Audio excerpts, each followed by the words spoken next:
Do mirrors creep you out? Do you hesitate when you pass them because something seems off? Today's tale explores the terrifying truth one person discovered about mirrors and reflections.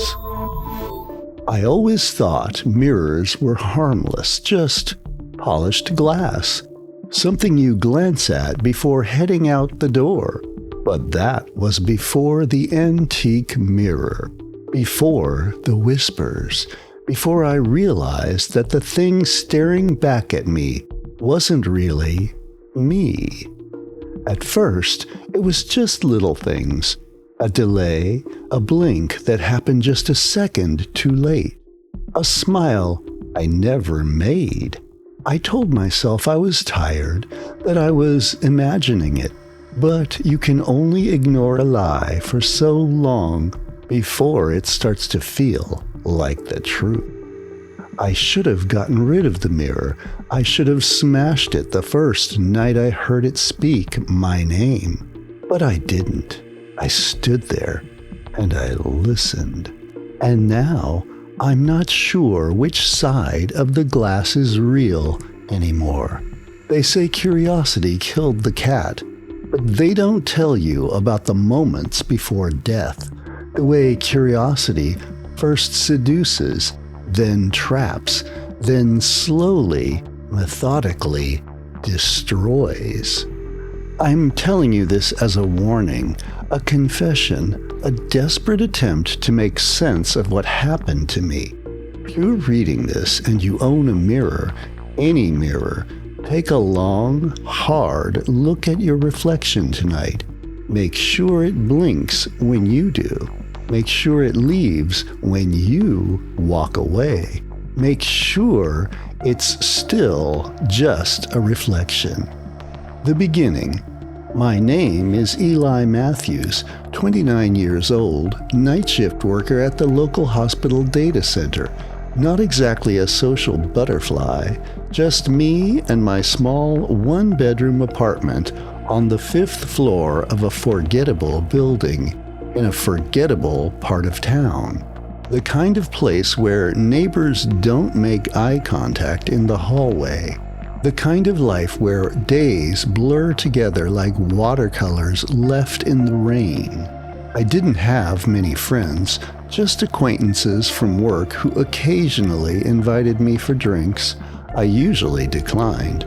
My parents lived 3 states away, calling on birthdays and holidays with the practiced concern of people who'd given up trying to understand their quiet son years ago. The most meaningful conversation in my week was usually with the barista who remembered my order at the coffee shop around the corner. People think loneliness is just about being alone, but that's not it. Loneliness is being invisible while surrounded by others. It's standing in a crowded elevator and no one noticing when you exit. It's calling out sick for 3 days and no one texting you to check if you're okay. Maybe that's why the mirror caught my attention. Something different, something with character, or maybe, looking back, it caught my attention because it was designed to, because it had been waiting. I found it at Second Chances, a thrift store 3 blocks from my apartment. It was tucked between a faded dresser and a rack of vintage coats, its ornate frame dulled by years of neglect. Victorian style with twisted branches and leaves carved into the dark wood that had cracked at the edges with age. The glass itself had a slight yellow tint, like old photographs that have begun to fade. When I stood before it, my reflection seemed sharper somehow, more vivid, as if the mirror was paying closer attention to me than the real world ever did. "That's been here forever," the elderly shopkeeper said when she caught me examining it. Her name was Meredith. I'd been coming to her shop for years, picking through forgotten treasures that other people had discarded. Most people don't even notice it. It's beautiful, I said, running my fingers along the carved frame. My fingertips tingled slightly, like touching a battery with a damp hand. Victorian? Older, I think. The man who brought it in said it came from his grandmother's estate in New England. Some old family home dating back to the colonial era. She tilted her head, studying me with pale blue eyes, magnified by thick glasses. You know, you're the first person who's really looked at it in months. Most people walk right past it. How much? I asked. $20. She hesitated, fingers nervously playing with the pendant around her neck, a small silver charm shaped like a closed eye. Though I should warn you, dear, some things carry history with them. This mirror... She trailed off and then shook her head. Well, never mind an old woman's superstitions. What about the mirror? I pressed, suddenly curious. The man who brought it in, he said they found his grandmother in front of it, just staring for hours. They thought she'd had a stroke. Meredith shrugged. Probably nothing, just gave me a funny feeling is all. I laughed it off, paid my $20, carried it home through streets illuminated by the setting sun, the mirror wrapped in an old blanket Meredith had insisted on using. Don't want it catching anyone's eye on the way home, she said with a smile that seemed tenuous. As I walked, the bundle in my arms grew steadily heavier, as if gaining weight with each block. By the time I reached my building, sweat beaded on my forehead despite the cool autumn air. In the elevator, I could have sworn I felt movement within the blanket, a subtle shift, like something adjusting its position. If only I'd left it there. If only I'd listened. Day 1.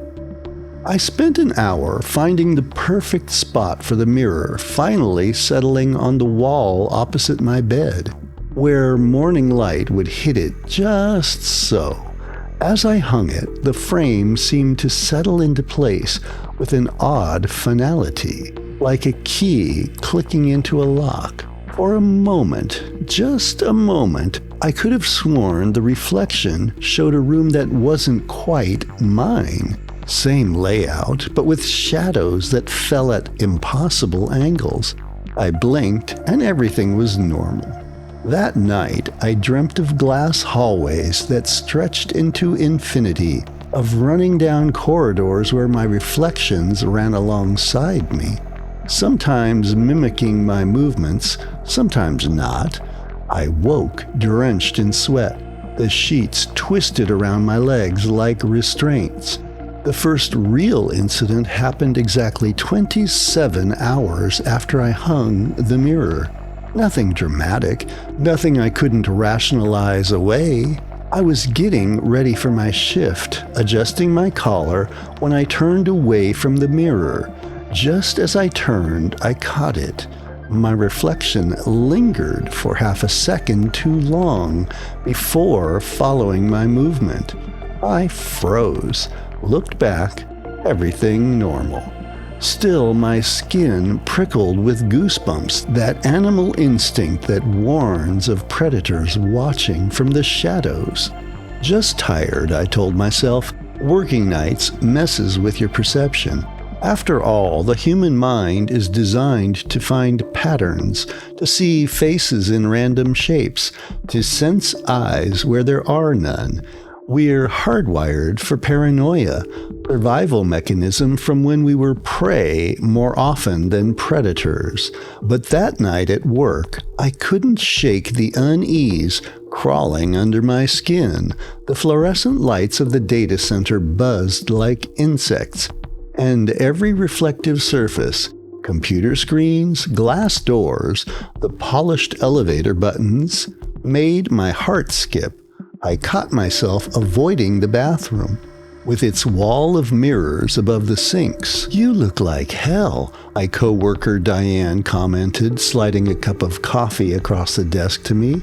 "Rough night?" "Bad dreams," I mumbled. She nodded sympathetically. "Mercury's in retrograde. Always messes with sleep patterns." I didn't believe in astrology, but I nodded anyway, better than explaining the truth, that I was afraid of my own reflection. By the time my shift ended, I'd convinced myself it was nothing, sleep deprivation playing tricks on my mind. I went home, crawled into bed, and fell into a dreamless sleep, or so I thought. But in the morning, I found my phone's camera roll contained dozens of photos taken while I was asleep. All of them showed the mirror, reflecting an empty bed. Day 2. I deleted the photos immediately, hand shaking so badly I nearly dropped my phone. Tried to convince myself I must have taken them while sleepwalking, though I'd never sleepwalked before in my life. I left for work early that day, unable to stay in the apartment with the weight of the mirror's gaze pressing down on me. After my shift, I almost went to a hotel. Almost. But some combination of stubbornness and disbelief in my own experiences drew me home. "It's just a mirror," I muttered to myself as I unlocked the door. "Just glass and wood. Nothing more." The next evening, I stood in front of the mirror adjusting my tie. Behind me, the ceiling light flickered. Once, twice, 3 times. But when I turned to look up at the actual light fixture in my bedroom, it shone steady, unwavering. I looked back at the mirror. In the reflection, the light continued to flicker, casting strange, dancing shadows across my face that weren't present in my actual bedroom. As I watched, the shadows seemed to elongate, stretching toward me like fingers, reaching from the corners of the room. One shadow in particular caught my attention, a human silhouette standing just behind my reflection, though I stood alone in my room. It remained for only a second before dissolving back into formless darkness, but I saw it clearly. My own outline, but somehow wrong, shoulders too square, head tilted at an unnatural angle. My hands trembled as I finished with my tie. I backed away slowly, keeping my eyes on the mirror until I reached the bedroom door. Only then did I turn and rush out, heart hammering against my ribs. I called in sick that night, something I rarely did. The supervisor sounded concerned. In 3 years, I'd never missed a shift without advance notice. "Everything okay, Eli?" he said. "You sound off." "Just a stomach bug," I lied. "Should be fine by tomorrow." Instead of working, I spent the night at an all-night diner 10 blocks from my apartment, nursing cups of coffee while researching mirror phenomena on my laptop. Most results were psychological explanations. The brain creating illusions, the eyes playing tricks, articles about pareidolia, seeing faces in inanimate objects, papers on sleep paralysis and hypnagogic hallucinations. Nothing about lights that flicker only in reflections. Nothing about shadows that move independently. At 5 a.m., I finally returned home, exhausted and jittery from too much caffeine.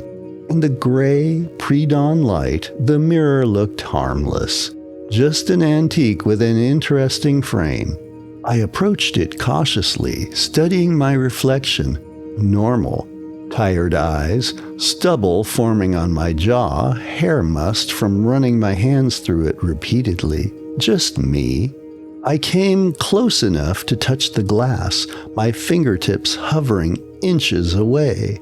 The surface looked different somehow, not quite solid, more like still water in a dark pool.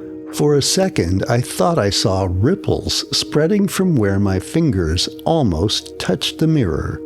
I jerked my hand back. Enough. This was madness. I grabbed the mirror from the wall, surprised again by its weight. I carried it to the kitchen and grabbed a garbage bag from under the sink. I held the mirror over the open bag, ready to let it fall in. But as I began to lower it, something stopped me, a heaviness in my limbs, a whisper of curiosity, a thought that wasn't entirely my own. What if you're seeing something real, something no one else can see? My arms trembled with the effort of holding the mirror suspended over the garbage bag. Sweat beaded on my forehead, my muscles screamed in protest, and then, like a puppet with cut strings, I relaxed, pulled the mirror back, set it carefully on the kitchen table. Just one more day, I thought, to be sure I'm not crazy. I hung it back up, my movements mechanical, almost dreamlike. As I centered it on the wall, I could have sworn I saw my reflection wink at me, a quick, conspiratorial gesture.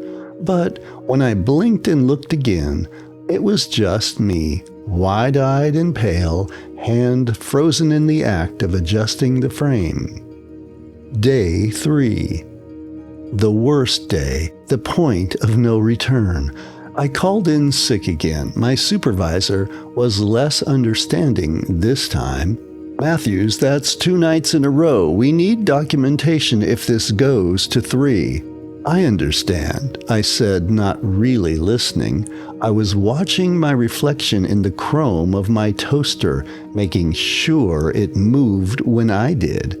I spent the morning researching the history of mirrors, from polished metal to modern glass, from scrying tools to Victorian superstitions. I read about Catapromancy, divination using mirrors, about cultures that covered mirrors during thunderstorms, believing they attracted lightning, about mirrors being covered after death to prevent the soul from being trapped. I read about psychomanticums, mirror-lined chambers used to communicate with the dead. The more I read, the more a terrible suspicion grew in my mind. What if mirrors had never just been reflective surfaces? What if they've always been something more, portals or windows, and we'd collectively forgotten or chosen to ignore the truth?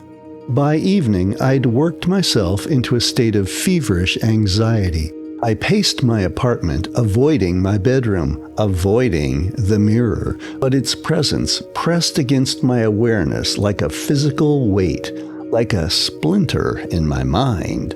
Finally, as night fell, I forced myself to confront it. I stood before the mirror, not getting ready for anything, just staring, challenging it.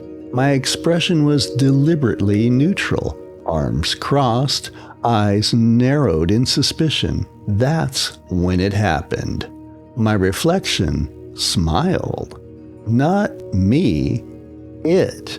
I felt my face remain frozen in suspicion, felt the tension in my jaw, but in the glass, my lips curled upward in a knowing smile that crinkled the corners of my eyes. I stumbled backward, knocking over my nightstand. The lamp crashed to the floor. The reflection's smile widened, showing teeth. Too many teeth, rows of them, like a shark's mouth opening wider than any human mouth should. "No," I whispered. "No, no, no!" I watched in paralyzed horror as my reflection raised one hand and pressed its index finger to its lips, a gesture asking for silence. Then it pointed to its ear, then at me. "I can hear you," the gesture said. "I've always been able to hear you." Adrenaline broke my paralysis. I grabbed a bedsheet and threw it over the mirror, securing it with duct tape along the edges. I used nearly a full roll, wrapping the edges again and again, my hands shaking so violently I could barely tear the tape. Then I called in sick to work, a third consecutive night, and sat on my couch until sunrise. The TV blaring infomercials I didn't watch. I didn't dare sleep, didn't dare close my eyes. Around 3 a.m., the TV signal suddenly cut out. Static filled the screen, white noise flooding my small living room. In the shifting pattern of black and white dots, I could almost make out a face, almost see eyes watching me. I unplugged the TV.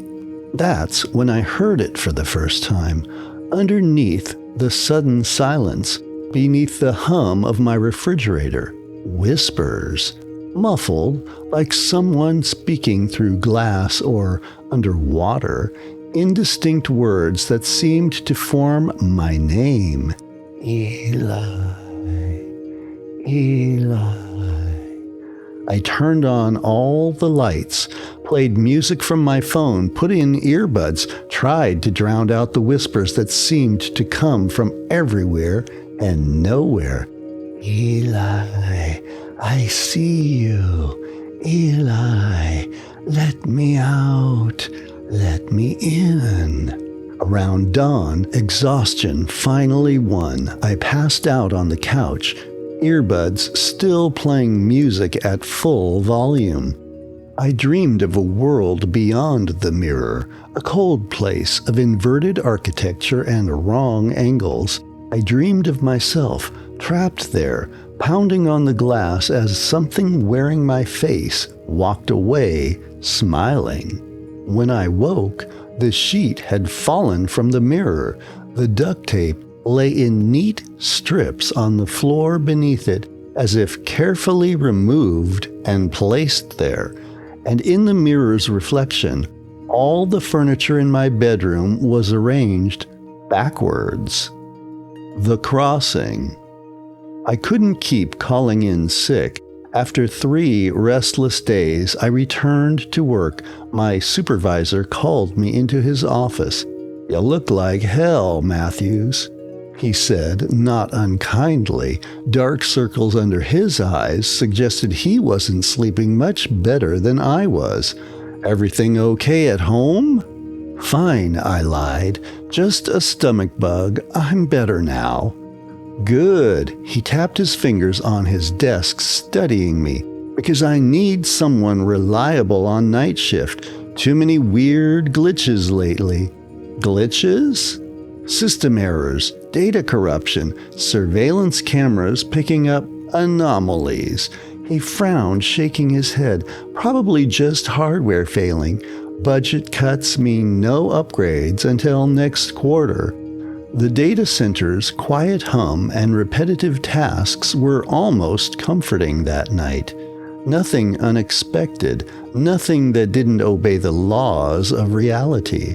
I focused on routine, checking system logs, monitoring network traffic, troubleshooting minor issues, normal things, sane things. But as the night wore on, I noticed oddities, reflections in the dark computer screens when they went to sleep mode, glimpses of movement in the glass doors.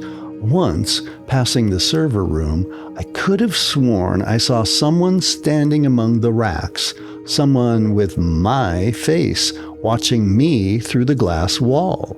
When I looked again, nothing was there. By dawn, my nerves were frayed. I trudged home through the streets, just beginning to fill with morning commuters, normal people heading to normal jobs, untouched by the wrongness that had infected my life. My apartment waited, and so did the mirror. I considered not going home, considered checking into a hotel or sleeping on a bench in the park, anything to avoid facing that thing again. But where could I go that didn't have reflective surfaces? Where in our modern world of glass and metal and screens could I escape my own reflection? I returned home, took some sleeping pills, something I rarely did, drew the blinds, plunging the apartment into artificial night, collapsed into bed without looking at the mirror I'd covered in the sheet again earlier.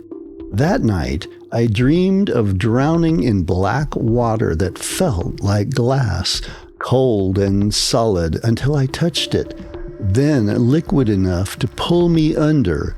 Dream hands gripped my ankles, dragging me deeper.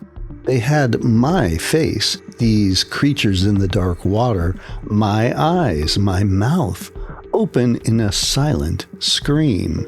But there was something else in the depths with us, something ancient and patient, something that had been waiting behind every mirror since the first human saw their reflection in still water and wondered, just for a moment, if the face looking back was really theirs. It spoke to me in the dream, this presence, not with words, but with concepts that bloomed fully formed in my mind. Loneliness, recognition, exchange, and underneath it all, a question. Wouldn't you prefer to watch rather than be watched? I woke, gasping, drenched in sweat. The digital clock read 3:17 a.m. The mirror was uncovered again. I never moved the sheet, never touched the tape, but there it was, bare, reflecting the dim blue light from my alarm clock. As I stared, frozen in bed, something shifted in the glass. My room, but not quite. The proportions seemed slightly wrong, the shadows too deep, the colors desaturated as if all the vibrancy had been leached away. And there was movement, my reflection standing by the mirror, beckoning. It wore my face, but the expression was all wrong. Confident, amused, almost predatory. It wore my clothes, but they seemed to fit better, as if tailored perfectly to its frame. I shouldn't have gotten up, I shouldn't have approached it, but something pulled me forward. Curiosity or compulsion or simple human denial that anything truly impossible could be happening. Or perhaps it was just that whispered promise from my dream, an end to being watched, to being the vulnerable one. The reflection didn't mimic me. It waited, patient as I moved closer. When I was an arm's length away, it raised its hand, pressing its palm against the inside of the glass. The surface of the mirror rippled like water disturbed by a stone. Concentric circles spread from where it had pressed, distorting the image. Behind my reflection, I glimpsed a vast gray landscape, twisted architecture, a sky like tarnished silver, shadows that moved with purpose. Without thinking, I raised my own hand, reached out. Our fingertips should have touched. Cold glass between us. Instead, my hand sank in, the surface rippling like disturbed water. Cold shot up my arm, a freezing so intense that it burned. I tried to pull back, but something gripped my wrist. My own hand, but stronger. Desperate, it yanked. I fell forward into ice and darkness, a sensation of plummeting that seemed to last forever. The world turned inside out around me. I felt myself being unraveled and then rewoven, but differently, like a puzzle reassembled with pieces in the wrong places. Then impact. hard floor beneath me, air rushing back into my lungs, the taste of metal on my tongue, the smell of dust and ozone. I looked up. I was still in my bedroom, but everything was wrong. The other side. The colors had been leached away, leaving everything in shades of gray and washed-out blue. The air felt thick, resistant, like moving through syrup. Sound was muffled and distant, and the light. There was light, but no clear source, as if the air itself glowed faintly, casting no shadows. Most disturbing was the sense of time. It didn't flow right. Sometimes my movements felt delayed, like watching a video with the audio out of sync. Other times, the world around me seemed to stutter, moments repeating in tiny, disorienting loops. I turned back to the mirror. Through it, I could see my bedroom, the real bedroom, with proper colors and light. And there, staring back at me with a triumphant smile, was me, my reflection, only it wasn't reflecting anymore. Mirror Eli tilted his head, studying me with dark fascination. Then he mouthed 2 words I could read clearly on his lips. "Thank you." He turned and walked away, moving with my gait, but with a confidence I'd never possessed. I pounded on the glass, screaming his name, my name, but the mirror had become solid again, just a window to a world I could no longer reach. I spent hours, days, exploring this inverted apartment. Everything was backwards, disorienting, familiar enough to navigate, but different enough to maintain a constant, low-grade nausea. Letters and books were reversed. The view from my window showed a city I almost recognized, but buildings stood where there should have been parks, and the sun never quite rose or set, trapped in perpetual dusk. Worse were the mirrors. Every reflective surface, the bathroom mirror, the microwave door, even the dark screen of the TV that never turned on showed glimpses of others. Pale, desperate faces pressed against the glass, mouths open in silent screams, eyes wide with the same realization dawning in my heart. We were the reflections now, the things trapped behind the glass. And something else moved between the mirrors, something I only caught glimpses of, a stretched, elongated figure that slithered through this mirror world when I wasn't looking directly at it. It left handprints on surfaces, too many fingers, joints bent backwards. Meanwhile, through the original mirror, I watched Mirror Eli live my life. I watched him go to work, interact with my coworkers with easy smiles I'd never managed. Watched him clean my apartment, cook elaborate meals, make phone calls laughing. He was better at being me than I ever was. The way out. On the 3rd day, if days even existed here, I discovered something in the bathroom. A shard of a broken mirror tucked behind the sink, triangular, sharp-edged, small enough to fit in my palm. When I picked it up, it felt warm, unlike everything else in this cold, cold place. In its reflection, I saw not my face, but a woman's, gaunt, with hollow eyes and tangled hair. "They get in through our weaknesses," she whispered, her voice barely audible, like wind through a keyhole. "Our doubts, our loneliness. They find the cracks in us and widen them until they can slip through." "Who are you?" I asked. "Someone who tried to get back and failed." Her image flickered, but the shard remembers it can help you. How do I get out? You have to trap him, your reflection.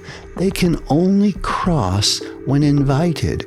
When we touch the glass, make him touch it again. How? She began to fade. Find the seams. This world, it's not solid. There are ways to reach through, to communicate. Her image dissolved, leaving only my own desperate face reflected in the shard. But she'd given me hope, a direction. I began examining this world more carefully, looking for what she called seams, places where reality seemed thinner, where I could perhaps influence the real world. I found them in the most reflective surfaces, the bathroom mirror, windows at dusk, even puddles of still water. When I concentrated, pressed against these surfaces, I could cause small disturbances on the other side. Flickering lights, sudden cold spots, fogged glass that held writing for brief moments. I learned I could appear in his dreams if I tried hard enough, could whisper just at the edge of his hearing when he was falling asleep. His confident demeanor began to crack. He started looking tired, jumpy, checking over his shoulder. Good, let him feel what it was like to be haunted. The final confrontation. My chance came almost 2 weeks after I'd been trapped. Mirror Eli had grown increasingly paranoid. He'd called in sick to work, my job, and spent days researching mirrors, the occult, protection rituals.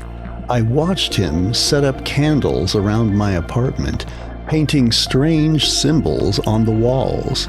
He was attempting some kind of banishing ritual, trying to sever our connection permanently. This was my opportunity. As he chanted words in a language that made my ears hurt, even through the glass, I gathered all my strength and pressed against every reflective surface in the mirror world apartment simultaneously. Light bulbs exploded on his side. Candles flared 6 feet high. The symbols he'd painted began to bleed down the walls. Mirror Eli screamed, stumbling backwards directly towards the original mirror. "Behind you," I whispered, my voice finally breaking through. "I'm right behind you." He spun and faced the mirror, faced me, his eyes wide with terror. For a moment, we stared at each other, identical in feature, but now both showing the fear and desperation we felt. "You can't have my life," he hissed. "It was mine first." He pressed his hands against the glass. "This world rejected you. It wanted me." I lunged forward, pressing my own hands against his. The glass between us began to liquefy, turning into that same black water from my dreams, a passage opening. We fought in that in-between place, a corridor of endless mirrors, our reflections multiplying infinitely around us, his hands around my throat, my knee in his stomach, both of us falling, tumbling through glass that shattered and reformed. I managed to pull out the mirror shard, its edges cutting into my palm. Mirror Eli's eyes widened in recognition. "You can't!"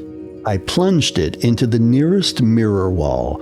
Reality fractured. The corridor collapsed, glass raining down, slicing skin, drawing blood that looked black in this half-light. We fell together through the darkness, through cold, through the sound that became physical force, then impact. Hard floor, familiar smells, warm air. My apartment, the real apartment, colors and sounds and time flowing correctly. Mirror Eli lay across from me, both of us bleeding, gasping. Between us, the ornate mirror had shattered completely, its frame cracked down the middle, glass everywhere. He lunged for a large shard. I was faster. I grabbed his wrist, forced his hand down into a different fragment. His blood, my blood, touched the glass.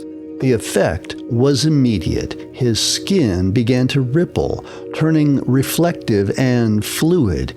He screamed as the glass seemed to flow up his arm, enveloping him. I scrambled backwards, watching as he was pulled into the largest remaining shard, his body contorting, compressing, his screams fading to nothing. Then, silence. Just my harsh breathing and the faint ticking of a wall clock showing 3:17 a.m. After. That was 6 months ago. I've moved apartments 3 times actually, each time further from the city, from anything familiar. I've gotten a day job at a small accounting firm where the overhead lighting is soft and yellow, not the harsh fluorescence of the data center. Started therapy, though I can't tell my therapist the whole truth. She thinks I had a psychotic break brought on by isolation and night shifts. Maybe that would be a comfort, believing none of it was real, but I know better.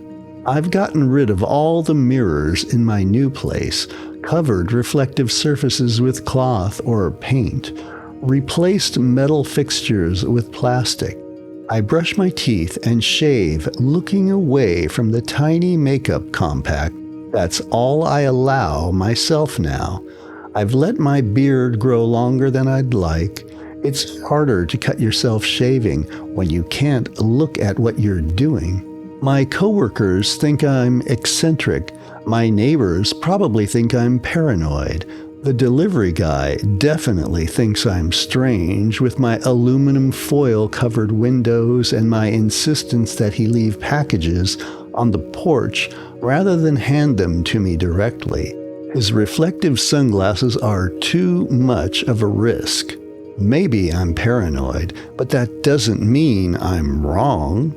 Because sometimes from the corner of my eye, I catch movement in reflections, a familiar face watching, waiting. Mirror Eli didn't disappear, he was just trapped again, and he remembers what it's like to be free. I see him in puddles after rain, in the polished surface of a stranger's watch, in the black screen of my phone before it lights up. Just glimpses, a flash of a smile, eyes that hold too much knowledge, and fingers pressed against the inside of a glass prison. He leaves me a message sometimes, words that appear in condensation on windows. Soon, miss you, let me out.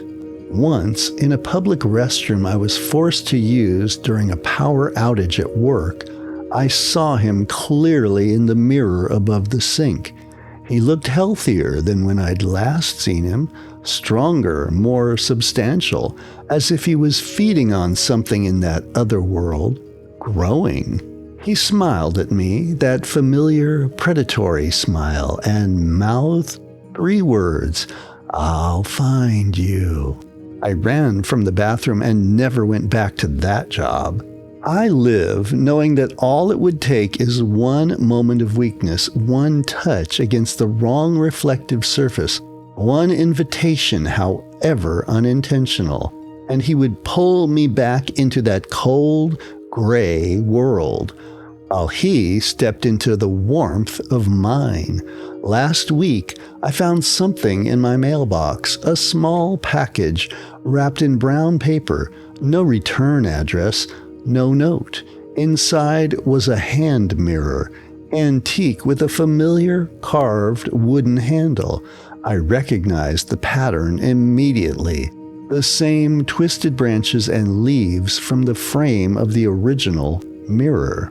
I dropped it on the concrete of my driveway, watched it shatter into dozens of pieces, but as the fragments scattered, I swear each one showed a different room in my house, perspectives that would be impossible from where the mirror lay broken.